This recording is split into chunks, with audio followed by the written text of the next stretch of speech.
एक मामला ऐसा जहां पर सुप्रीम कोर्ट ने खुद अपनी गलती मानी और एक मां को उसका बच्चा वापस लौटा दिया। ये कहानी एक 12 साल के बच्चे की है। पिता आर्मी में है और मां दूसरी शादी करके एक डॉक्टर के साथ रह रही थी। बच्चा शुरू से ही मां के साथ रहा है, पला है, बड़ा है। स्कूल, घर, देखभाल सब कुछ वही था, लेकिन जब कोर्ट में कस्टडी की लड़ाई शुरू हुई तो हालात बदल गए।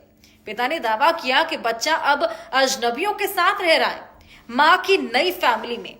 उन्होंने कोर्ट में याचिका डाली और अगस्त 2024 में सुप्रीम कोर्ट ने यह फैसला सुनाया कि बच्चे को मां से लेकर पिता को सौंप दिया जाए।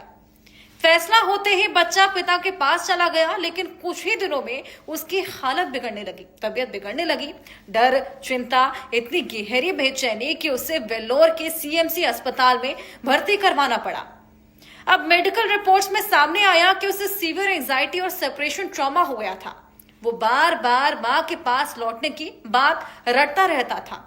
सुप्रीम कोर्ट ने जब ये रिपोर्ट्स देखी तो उन्होंने खुद कहा कि हमसे गलती हुई है। उन्होंने माना कि सिर्फ कानून की किताब देखकर नहीं, एक बच्चे की मानसिक और भावनात्मक स्थिति को भी समझना बेहद जरूरी है। कोर्ट ने साफ शब्दों में कहा, हमारा पिछला फैसला इस बच्चे के लिए विनाशकारी साबित हुआ है और इसके बाद अदालत ने तुरंत ही इस फैसले को पलट दिया, वापस ले लिया और बच्चा मां को वापस सौंप दिया गया। अब इस मामले में सबसे अहम बात यह रही कि कोर्ट ने माना कि बच्चे की भलाई किसी भी लीगल टेक्निकलिटी से ऊपर है।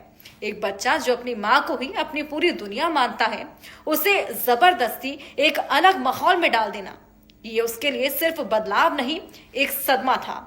यह केस बताता है कि कानून में सुधार की गुंजाइश हमेशा रहती है और जब बात एक मासूम की हो तो उसकी भावनाओं को, उसके इमोशनल स्टेट को सुनना सबसे ज्यादा जरूरी है।